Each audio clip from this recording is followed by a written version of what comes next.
Yo les gars, c'est Manfan, et avant de commencer cette vidéo, je voudrais tous vous remercier. Vous êtes de plus en plus nombreux sur la chaîne, ce qui me fait super plaisir et ce qui me donne aussi la force de continuer ces vidéos. Donc merci encore, ne changez pas. Sur ce, commençons ce top 5 des animés ressemblant à Seven Deadly Sins ou Nanatsu no Taizai pour les originaux. Allez, intro.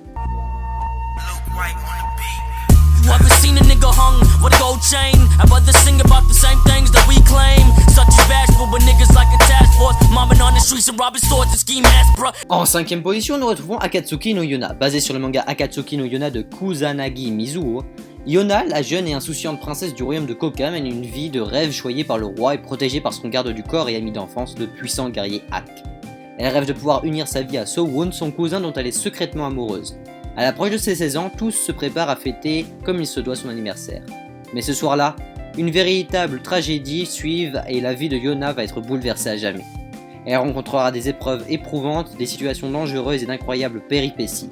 Malgré cela, Yona vivra des moments aussi bien drôles que tristes, et elle sera aussi partagée dans ses sentiments amoureux.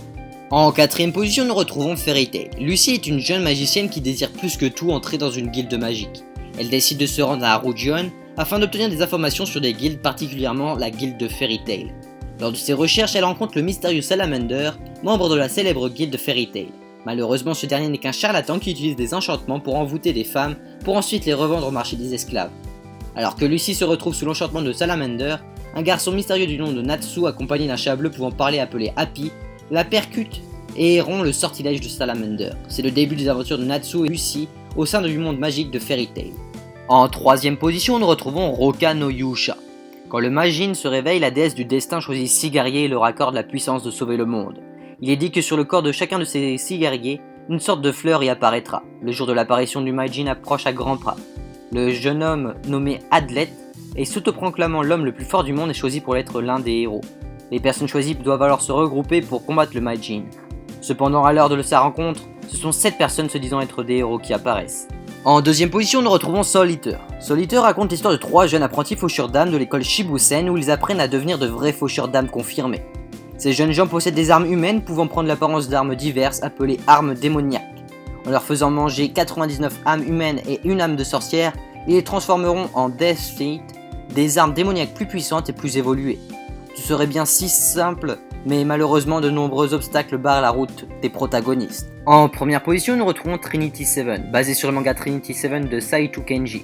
L'histoire se centre sur Arata Kasuga, un adolescent vivant avec sa cousine Iriji Kasuga. Un jour, il remarque que le soleil et la lune sont devenus noirs et qu'il est le seul à s'en rendre compte. Il rencontre alors une étrange jeune fille se nommant Lilith, qui lui explique que son monde a été détruit. Elle lui explique aussi qu'il est dans un monde virtuel qu'il a été lui-même créé à l'aide du grimoire que lui a laissé sa cousine avant d'être absorbé par le soleil noir. Lilith est une professeure de l'académie Magicus qui a été envoyée pour retrouver le grimoire. Ainsi, elle lui propose 2 choix, remettre le grimoire ou mourir. Kasuga n'a d'autre choix que de choisir la 3ème option et rejoindre l'académie afin d'apprendre la magie et tenter de retrouver sa cousine. Et voilà, c'est déjà la fin de ce top 5. Bien sûr, n'oubliez pas que celui-ci est totalement objectif, donc que vous pouvez carrément être en désaccord avec moi. Vous trouverez comme d'habitude les raisons pour lesquelles j'ai choisi ces animés dans la description. Allez, je vous laisse et vous dis à bientôt pour une prochaine vidéo.